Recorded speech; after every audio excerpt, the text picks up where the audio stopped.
In a vast, empty field, a confused knight called Diaz wonders if he's getting pranked. Over a month ago, he had returned home from a successful victory in war. As a reward, the king of his nation granted him a large domain of his own to live in and manage. Now, Diaz realizes that he got scammed since the king basically kicked him out of the capital to live in a giant patch of empty land. With no further instructions from the king, Diaz thinks he's free, so he wanders around the field searching for food and other resources. After a short while, he comes across a clear stream and enjoys the refreshing water from it. Then, he continues to search the land until it's night. Having found no food or resources, he lies down to rest, thinking that he'll leave the domain if the entire region is empty. The next morning, an Oni girl called Alna interrupts his sleep, kicking him and demanding to know what he's doing in her land. Diaz gets confused since there was nobody around him the other day. She doesn't care about his confusion and keeps interrogating him to learn his origins. Diaz tells her that he's literally homeless, so the girl gets skeptical of him. She asks him what he was doing in her land anyway, so he truthfully explains that he was sent by someone to live there. He then tells her that his only current goal is to survive until the next day. As Alna refuses to believe him, Diaz tells her about his dreams. He explains that his late parents asked him to help others and protect the weak as their final wish, which he took as his dream goal. Although Alna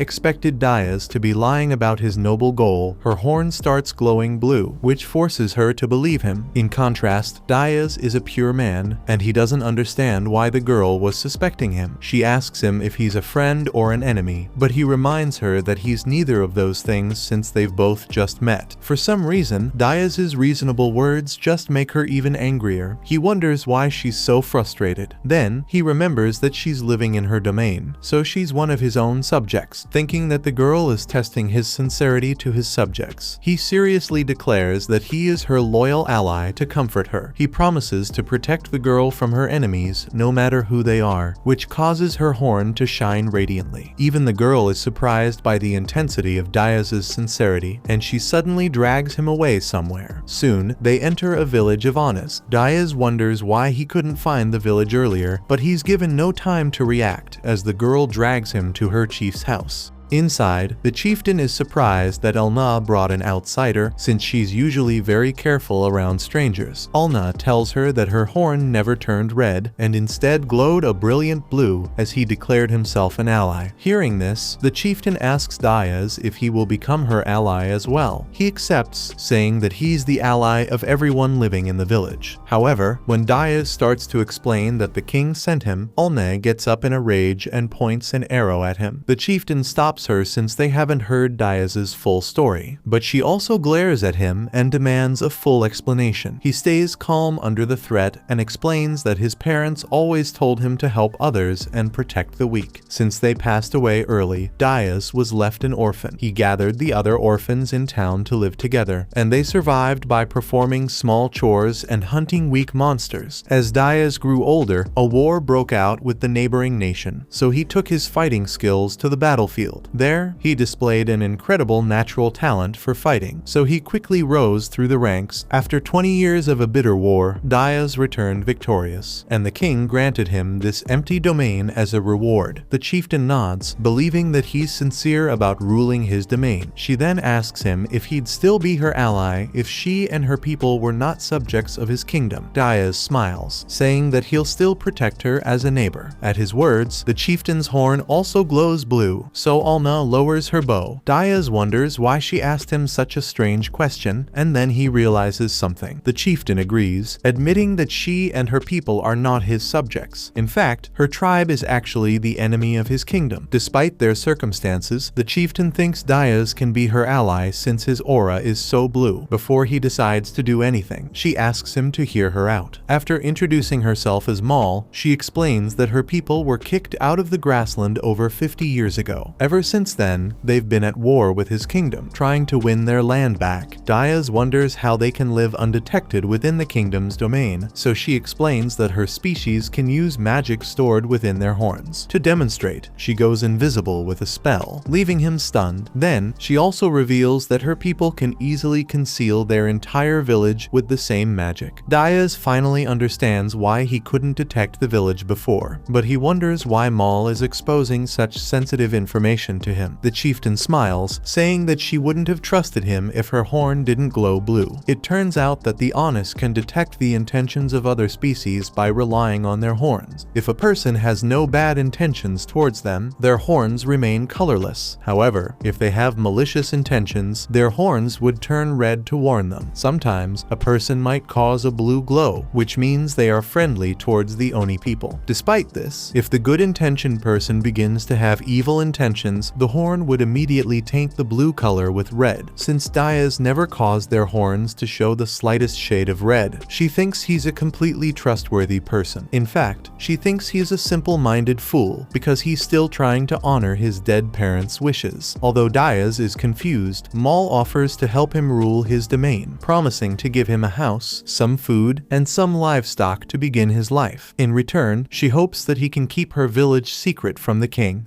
Dayas accepts her offer and promises to protect her people as long as they don't threaten his kingdom. Mal is satisfied with his attitude, so she orders Alna to go with him and show him the ways of their village. Alna nods at first, but then she gets shocked after realizing her orders. Mal reminds her that she brought Dayas in the first place, so it's her job to look after him. Though she is frustrated, Alna agrees. Afterward, she goes out with Dayas and gets some villagers to build a house for him. In just a few hours, the villagers efficiently build a house with a wooden structure. Dayas is surprised by their speed, so Alne explains that her people aren't always able to hide. For this reason, they build their houses with lightweight structures so they can be easily removed in case of an emergency. Once the house is set up, Alna tells him that the food and livestock will be sent to him later. She offers to help him with the livestock later, so Dayas thanks her. However, he feels a bit concerned about the number of subjects in his territory and asks her if she's got a way to increase their population. Alna doesn't understand why he even wants more subjects, especially since food is limited in their empty land. She asks him how he'd take care of an increasing population, so Dayas realizes his mistake. She then gives him a bag of strange dust, explaining that it's a special bait that can attract wild animals. Alna tells Dayas to take the dust and spread it away from the village, and she explains that he can earn more money for every beast he gets. The brawny-headed Dayas smiles, happy to get a job that requires muscles instead of brains. A few minutes later, after going out for a good distance, he decides it is finally time to start hunting. However, since Alna never told him how much dust to use, he just spreads the entire bag like an idiot. This attracts an entire herd of wild cattle, but Dayas is only excited by the challenge. He lifts his axe and welcomes the herd, tearing through the beasts as if they're nothing. After hunting half a herd, the rest of the beasts run away, so Dayas is left with the corpses of their beloved relatives. Unfortunately, he finally remembers that he also has to carry the heavy beasts back home. Without a wagon to transport them, he leaves the other beasts behind and carries just a single one. As Dayas walks home, he feels worried that Alna will be upset with him, since she easily gets annoyed by his antics. To his surprise, she is pleased to see the giant beast, since meat is a rare resource in her village. Seeing his disappointed look, Alna wonders what's wrong, so he explains that he had to leave over 3 dozen beasts behind. Hearing how strong he is, she is shocked and instantly rethinks her opinion of him. Mal comes out as well and praises Dayas for his manly display. Alna agrees, and she runs off to alert the villagers so they can carry the rest of the beasts back.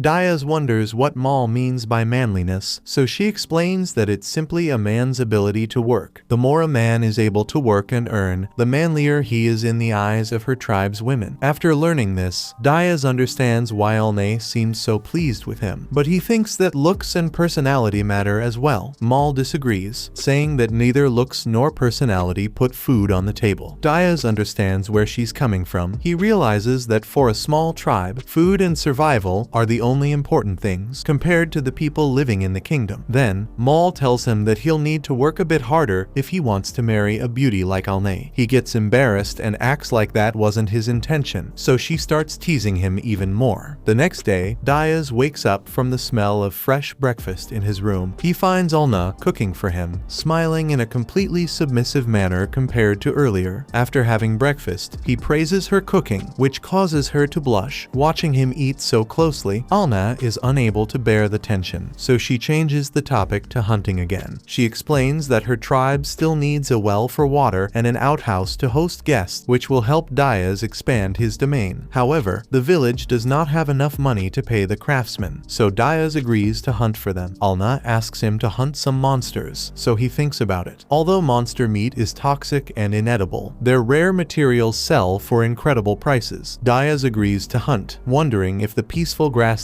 even has any monsters. Alna reveals that she can sense monsters with her magic horn, but Diaz refuses to put her in danger. However, she insists on going with him, so he agrees to take her. Later, as Diaz takes care of his cattle, some village men bring over food and blankets for him. Feeling the respect from them, he realizes that this village truly cares about the men who can protect them. Just then, Alna comes out of his hut after preparing for the journey. Diaz realizes that she's put on some makeup, while the other men get jealous of him. Meanwhile, Alna smiles, saying that the other men will take care of the cattle while they're out hunting. Both of them move out, and after reaching a rocky hill, Alna chants her magic to scout for monsters. A strange blue light surrounds her, which alerts her to the location of a nearby monster. Diaz nods and tells Alna to hide while he hunts the beast, but she refuses. Instead, she offers to help him while using her concealment, so he agrees to let her fight. After a short while, they find the monster, which looks like a giant turtle. Alna's eyes grow wide with shock, since she knows it's actually an earth dragon. However, Diaz doesn't share her fear. Despite her warnings, he jumps out to fight and tells her to remain behind. As the dragon notices him, he jumps on its back and whacks its hard shell. The impact fails to leave a single scratch, and instead breaks the tip of his axe. Diaz tries to attack the dragon's weak points, but it retreats into its shell for defense. Alna suggests running away while he still has the chance, since an earth dragon can wipe out an entire troop of men on its own. Diaz refuses to run since he's still got more tricks up his sleeve. He decides to whack the same spot until it cracks, and begins hammering away at the turtle's back. After a while of banging his axe uselessly, the blade starts cracking. Alna gets worried for him, but Diaz remains confident in his weapon. Since his axe is a special weapon used by a former shogun, it possesses the ability to repair light damage using a mending spell. However, Diaz can only force it to quickly repair itself with magic, so he mends it in front of Alna's shocked eyes. He then continues to pound the dragon's back relentlessly. Eventually, the toxic miasma radiating from the dragon condenses into the area, and Alna starts to feel sick. Realizing she's in danger, he agrees to leave after leaving a final strike. To his surprise, his final hit actually breaks through the dragon's shell. Enraged, the creature gets out of its shell and blows a fireball at him. Diaz dodges the fireball and slashes at the dragon's weak legs. As he prepares to attack, he realizes that the dragon has spotted Alna. Knowing that it's outmatched against Diaz, the clever monster targets her instead. Enraged by its audacity, Diaz jumps into the sky and plunges hard on the dragon, tearing through its spine and killing it. Alna immediately tears up at his display of bravery and rushes into his arms. Before Diaz can process her hug, she immediately declares that they're getting married.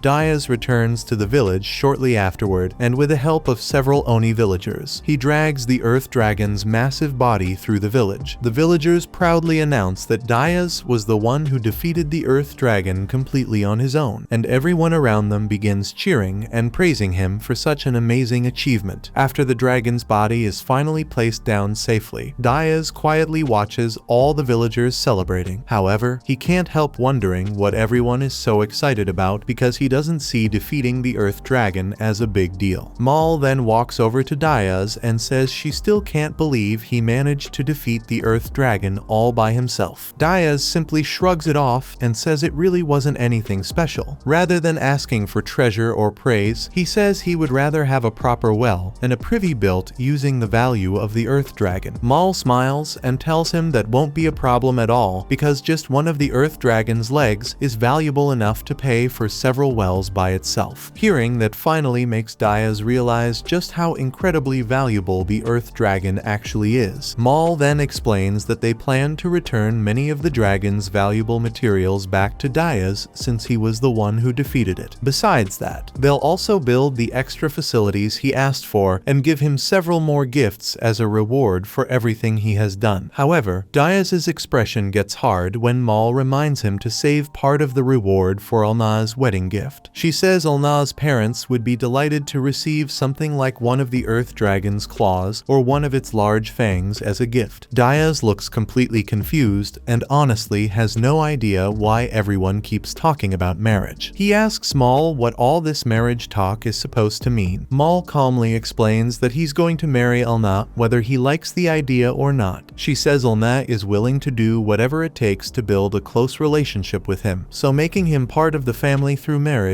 feels absolutely awful. After the battle, Alna wrinkles her nose and tells Diaz to go wash himself properly because she's not letting him into the house while he smells like that. Diaz has no choice but to clean himself up before heading back. The following day, Diaz is lost in thought as he remembers how disappointing yesterday turned out to be. Instead of meeting new people who might become citizens of the village, they only ended up fighting another dangerous monster. Just then, Alna suddenly comes running toward him and excitedly announces that they're pregnant and are going to have little ones, though it turns out she was actually talking about Francois, who had finally become pregnant after waiting for a very long time. Alna then reminds Diaz that bars are incredibly intelligent creatures, but that intelligence comes with a weakness. They're much more sensitive to fear and emotional stress than most races, and that problem becomes even worse during pregnancy. Sometimes the pressure becomes so overwhelming that it can even cost them their lives. Because of that, Alna suggests that Diaz stay close to Francois and Francis for a while so they can feel safe and supported. For the time being, they'll all be staying together in the same yurt. Alna assumes Diaz probably won't like the arrangement because bars become especially smelly during pregnancy. To her surprise, Diaz honestly doesn't mind at all and agrees without complaining. Seeing his reaction makes Alna feel relieved because it shows just how thoughtful and considerate he really is. A moment later, Alna's horn suddenly begins to glow, which is a sign that monsters, or at least unfamiliar visitors, are nearby. She quickly explains that she can sense 10 horses approaching from the east. Diaz realizes that's the same direction as the royal capital, but he isn't expecting any visitors, making the situation seem suspicious. Diaz decides to go and investigate while Alna stays behind to watch over the village. He quickly runs across the open fields and soon spots the group of travelers. At first, he prepares himself in case they're enemies, but his attitude changes the moment he recognizes his old friend Klaus among them. He immediately greets him with a friendly handshake and asks what he's doing all the way out here. Klaus explains that the lady traveling with them is the one who came to see Diaz. Diaz has no idea who she's supposed to be, but he decides to bring the group back to his tent so they can talk in private. While there, he realizes it was a smart decision to hide everything except the yurt he built. He promised to keep the Oni village a secret, and explaining their existence to outsiders would have created a lot of unnecessary problems. Once everyone is settled, the young woman finally introduces herself as Diane, the third princess of the kingdom. She politely asks Diaz if his manor is still under construction because she hasn't seen any servants or signs of a noble's estate nearby. Diaz simply explains that he doesn't own a manor and has no servants working for him. The only home he has is the yurt standing in front of them, and even if it doesn't look very impressive, he spent a great deal of time building it with his own hands. Diane is surprised to hear that Diaz built everything around him with his own hands, especially because the king had supposedly given him a huge reward along with an even larger amount of money to help him get started. To her surprise, Diaz explains that he never received a single coin from the king. Instead, he was simply dropped off in the middle of nowhere without even being given food or water to survive. Putting that aside, Diaz asks Diane what brought her all the way out to such a remote place. Diane explains that a war is about to break out around the royal capital, and they've come to ask for his help because people now see him as the kingdom's heroic savior. As payment for his help, she even offers to marry him herself as a reward. However, Diaz has absolutely no interest in getting involved in another war. With Francois having just become pregnant, he has more important things to protect, so he calmly turns down her offer and politely asks Diane to leave if that's the only reason she came. One of Diane's guards becomes furious after hearing Diaz reject the princess's proposal and tries to intimidate him by swinging his sword. Before the attack can even reach him, Diaz reacts on pure instinct and knocks the weapon aside with a single strike, splitting the sword cleanly in half. The guard immediately prepares to attack again, but Klaus quickly steps in and stops him. He tells the others there's no point trying to fight Diaz because even if every one of them attacked together, they still wouldn't stand a chance against him. After the group leaves, Diaz looks around and realizes he may have used a little too much force. His attack damaged the floor matting inside the yurt, and he immediately realizes Alna is definitely going to scold him for making such a mess. Meanwhile, Diane quietly leaves while holding a grudge against Diaz for refusing both her request and her marriage offer. As Diaz steps outside, Alna suddenly suddenly reveals herself along with Francis and Francois, who had been hiding nearby the entire time. Alna explains that everyone who came with Diane left with a red aura except for one person, whose aura remained blue. She explains that a red aura represents hostility, while a blue aura shows trust or affection. After hearing that, Diaz figures the only person with the blue aura must have been Klaus. The following morning, Diaz wakes up to the smell of breakfast as Alna prepares the morning meal. While cooking, she suddenly tells him that there's a human wandering around nearby. What's strange is that the person doesn't seem to be searching for anything in particular and is simply walking around without any clear direction. Diaz assumes it's probably just a traveler who got lost, so he decides to go and check for himself. Alnay, Francis, and Francois decide to follow him as well, but they use their concealment ability so they won't be seen by the visitor. After walking through the valley for a while, Diaz finally spots the traveler and realizes it's Klaus. When they meet, Diaz immediately notices that Klaus is no longer wearing his armor or carrying his sword. Klaus explains that he had himself dismissed from the army because he didn't want to end up fighting on the front lines of the coming war. Instead, he traveled all the way here because he wants to work for Diaz as his personal soldier. Hearing that, Diaz remembers that Klaus was the only person who never looked down on him for being an orphan, even when everyone else treated him differently. Klaus always treated him with respect. Diaz admits that having someone like Klaus by his side would be reassuring, but before making a decision, he feels he should ask Alna what she thinks. The next moment, Olna suddenly appears out of nowhere, completely catching Klaus by surprise. She tells Diaz there's nothing to worry about because Klaus has kept a blue aura the entire time, proving that he has no hostile intentions. Klaus immediately starts bombarding Diaz with questions about where Alna suddenly came from and how she appeared out of thin air. Diaz simply tells him it's a really long story before saying he'll explain everything once they get back home. It's now been 10 days since Klaus decided to leave his old life behind and start a new one with Diaz. During that time, Diaz kindly helped Klaus build a yurt of his own so he would have a proper place to live. He also gave Klaus a spear and a full set of armor made from the materials of the earth dragon Diaz defeated. Klaus knows these are incredibly valuable gifts that even members of the royal family would struggle to obtain. Because of everything Diaz has done for him, Klaus promises himself that he'll never betray the trust Diaz has placed in him. Later that day, Alna prepares lunch and serves everyone a warm meal. As Klaus eats, he's genuinely impressed by how delicious the food is. He praises Alna's cooking and tells her that she would make an excellent wife for Diaz. Hearing such a sincere compliment makes Alna smile, and she happily tells Klaus that he's welcome to have another serving if he'd like. While they continue eating, Klaus addresses Diaz as Lord and politely asks him to join the meal. Diaz immediately tells Klaus that he doesn't have to be so formal all the time and asks him to simply call him by his name instead. However, Klaus refuses, saying that it's important to make the difference in their positions clear. Seeing how serious Klaus is about it makes Diaz realize that Klaus is much more dedicated and enthusiastic than he first thought. Just then, Alna's horn suddenly begins glowing green. She immediately announces that she can sense 12 humans approaching from the east. As she continues focusing on their presence, Diaz learns that one of the 12 people is extremely weak and is already on the verge of death. Hearing that, he decides to head out into the fields and investigate the situation himself. Klaus quickly says he wants to come along and help, but Diaz tells him to stay behind and protect the village instead. He explains that someone needs to remain behind in case something unexpected happens. Diaz adds that if they run into any serious danger, he'll send Alnay and Francis back immediately to warn him. With that decided, Diaz, Alnay, and Francis leave the village and head toward the approaching group. After watching them disappear into the distance, Klaus begins thinking about who these visitors could be. He suspects they're probably people sent from the royal capital. Right now, the kingdom is caught in the middle of a fierce succession dispute between the 5 princes and princesses, with each of them fighting to become the next ruler. Klaus remembers that Princess Diane has far less military strength than any of her siblings. That's probably why she came all the way out here earlier in hopes of recruiting Diaz to fight on her side. Klaus also starts to suspect that the reason Diaz never received the reward the king promised him is because the second prince secretly took it for himself. Klaus knows that the conflict between the nobles won't stay in the capital forever. Eventually, that political political struggle will spread to this village as well. Even so, he doesn't fear what's coming. Instead, he quietly decides that if the day ever comes, he won't hesitate to fight and even give his life for Diaz if that's what it takes. Only a few moments later, Klaus is surprised to see Diaz returning much sooner than expected, along with a group of exhausted and worn-out refugees. Diaz and Ulna immediately begin taking care of the travelers, making sure everyone has somewhere to rest while giving food and water to those who need it most. By the time night falls, Diaz finally explains the situation to Klaus. He reveals that every one of those people had been driven out of the land they once called home, leaving them with nowhere else to go. The elderly women in the domain were kicked due to the massive food shortage. The people believed feeding old people was a waste, so they abandoned them. When Klaus hears this, he quickly realizes the neighboring domain must be the Castex. He actually passed through that place on his way here, and it was in terrible condition. The old woman lying on the ground is Granny Maya, who is also their leader. Diaz explains that she used her fortune-telling ability to find a way for them to survive, which is how they ended up here. But instead of seeing this as a problem, Diaz is happy because they have just gained 12 new subjects for his domain. Diaz immediately starts building yurts for the new arrivals, but Klaus stops him. He reminds Diaz that these elderly people won't be able to do much work or help the domain grow. Diaz simply smiles and says that makes them even more valuable because they can teach everyone the secrets to living a long life. Ulna agrees with Diaz and says they should warmly welcome their new people. At that moment, Klaus finally understands that this way of thinking is the reason Diaz has managed to come this far. Klaus remembers his time as a knight during the war. When things became hopeless, every other soldier decided to run away and save themselves. Diaz was the only one who stayed behind. Instead of thinking about himself, he rescued a crying child and safely brought the child back to his mother. As enemy soldiers closed in on them, Klaus and Diaz fought side by side and defeated the entire squad by themselves. Klaus ended up covered in injuries after the battle, but Diaz didn't even have a single scratch. Even after winning, Diaz was more concerned about calming down a crying baby than celebrating the victory. Remembering that day makes Klaus realize what a fool he had been. Back then, he believed the greatest honor was dying for Diaz, but now he understands that his real purpose is to stay alive and continue supporting him for as long as he can. By the next day, Diaz finishes building all the yurts, so everyone gathers inside one of them for a meeting. Grandma Maya tells Diaz that the elderly people will still be useful. When the bar wool starts piling up, they can spin the yarn and turn it into cloth. Diaz thinks that would be a huge help for the village. However, everyone notices that Diaz doesn't look very happy, so they ask him what's bothering him. Diaz explains that now that he finally has enough people, he wants to officially give their settlement a name, but he can't come up with one that he likes. The others quickly suggest calling it Diaz Village, but he refuses because he doesn't want the village to be named after himself. Klaus then suggests Dragon Slayer Village, but everyone rejects that idea too. Then Ulna speaks up with another idea. She suggests calling it Iluk Village, which means the first village in the ancient language. Diaz immediately likes how it sounds, and everyone agrees that it is the perfect name. Just like that, their new home officially becomes Iluk Village. After the meeting ends, Grandma Maya quietly walks over to Diaz. She can tell he wants to bring more people into the village, so she gives him an idea. She suggests selling the dragon materials he has collected and using the money to buy some slaves. Diaz immediately rejects that idea because he hates slavery. During the war, he saw countless enslaved soldiers on the battlefield, and every one of them was treated terribly. Because of those experiences, he has already decided that the buying and selling of slaves will be completely banned in his domain. After hearing his answer, Grandma Maya admits that she only brought up the idea as a test to see how he would respond. She apologizes for testing him, but explains that it's because they have suffered under many cruel people in the past. Diaz knows she is talking about the Castex. He promises her that Iluk Village will never become a place like that, and that everyone living there will be treated with respect. The next day, a traveling merchant arrives at Diaz's domain. Diaz is completely surprised when he realizes the merchant is actually a frog. The merchant climbs down from his horse and introduces himself as Pagan. He explains that he came to inspect the dragon materials they want to sell. Diaz looks over at Ulna's horn and notices that it has turned white, showing that Pagan has no hostile intentions toward them. Feeling at ease, Diaz places places the dragon materials in front of him. Paijin is stunned by how enormous they are. Looking at them more closely, he starts wondering if Diaz is really telling the truth about defeating such a huge dragon all by himself. Instead of arguing or trying to convince him with words, Diaz decides to prove it through action. He uses his signature attack and slices one of the dragon scales cleanly in half with a single strike. Seeing that incredible display of strength is all the proof Paijin needs, he immediately accepts that Diaz truly was the one who defeated the dragon. After that, Paijin brings out two young girls and says he hopes Diaz will take them for a fair price. Diaz immediately looks at the girls and assumes they are being sold as slaves, which makes him furious. Just as he is about to react, Alna grabs his hand and tells him to calm down. Granny Maya then steps forward and politely tells Paijin that they have no interest in buying slaves. Paijin quickly explains the situation. He says the two girls are not slaves at all. They are twin sisters, and the village where they were born believed that twins only brought disaster and bad luck. Because of that belief, the villagers planned to execute them. Their parents escaped with the girls and hid deep inside the forest. As time passed, both of their parents became seriously ill and realized they did not have much time left. Before they died, they met Paijin and begged him to take care of the twins. At first, Paijin refused because he was a merchant, not someone who did charity work. However, the parents offered him a large amount of money, and he eventually accepted. Now that all of that money has been spent, continuing to care for the girls has only pushed him deeper into debt. With no other choice, he asks Diaz to take the twins in. Alna tells Diaz that Paijin is speaking honestly, so Diaz agrees to take custody of the girls. He even offers to repay Paijin for everything he spent while taking care of them. Paijin is deeply grateful for Diaz's kindness. Diaz then gently picks up the two girls and welcomes them to the village. He asks for their names, and they shyly introduce themselves as Senai and Ihan. Diaz smiles and tells them they both have beautiful names. He then asks them to go and take a bath with Olna so they can get cleaned up before dinner. After the girls leave, Klaus admits that he is surprised by how naturally Diaz gets along with children. Diaz explains that when he was younger, he acted like an older brother and father figure to the other orphans, so taking care of children comes naturally to him. By sunset, Senai and Ihan return after their bath, and Diaz notices how clean and refreshed they look. At the same time, Granny Maya realizes that the twins are not completely human. Even so, she feels they will fit in perfectly with everyone living in Iluk village. A little later, Alna walks over to the twins and explains that their names have a strong connection to the moon in the ancient language. Because of that, she gives each of them an Ahai jewel, saying that the power of the moon is believed to rest inside those stones. Hearing those words reminds Senai and Ihan of their parents. The memory is enough to make both of them burst into tears. Diaz and Alna immediately hug the girls and comfort them, telling them they no longer have to worry because they are finally safe. As the twins spend time getting to know the bars, Alna quietly tells Diaz that Senai and Ihan do not appear to be fully human. Diaz listens carefully but does not seem bothered by it. Around 10 days later, the twins have become much more comfortable living in the village. They can even be seen arguing with each other over a half-eaten potato. Suddenly, Alne senses that a single person is riding toward the village on horseback. Diaz says he will go and see who it is. Before he leaves, Senai and Ihan ask him to come back home safely. Out in the open field, Diaz spots the rider approaching. Alna senses a white presence coming from him, meaning he has no hostile intentions. After reaching them, the man introduces himself as Camelots from the Castex domain. He explains that the ruler of the Castex, Lord Eldon, wishes to meet with Diaz. Camelot says Lord Eldon is already on his way and asks if it would be alright for the meeting to take place inside Diaz's manor. Before he can finish speaking, Diaz cuts him off and says they will meet right here instead. Camelot understands his decision and rides away to deliver the message. As Diaz waits, he thinks about the situation. A newly appointed lord coming here can only mean that the second prince's rebellion was successful. Even so, Diaz has already made up his mind. No matter what happens, he will not allow Lord Eldon anywhere near Iluk village. A short while later, Diaz looks into the distance and is shocked when he finally sees Lord Eldon approaching. That was episode 3. Subscribe to not miss the next part and watch the next video on screen.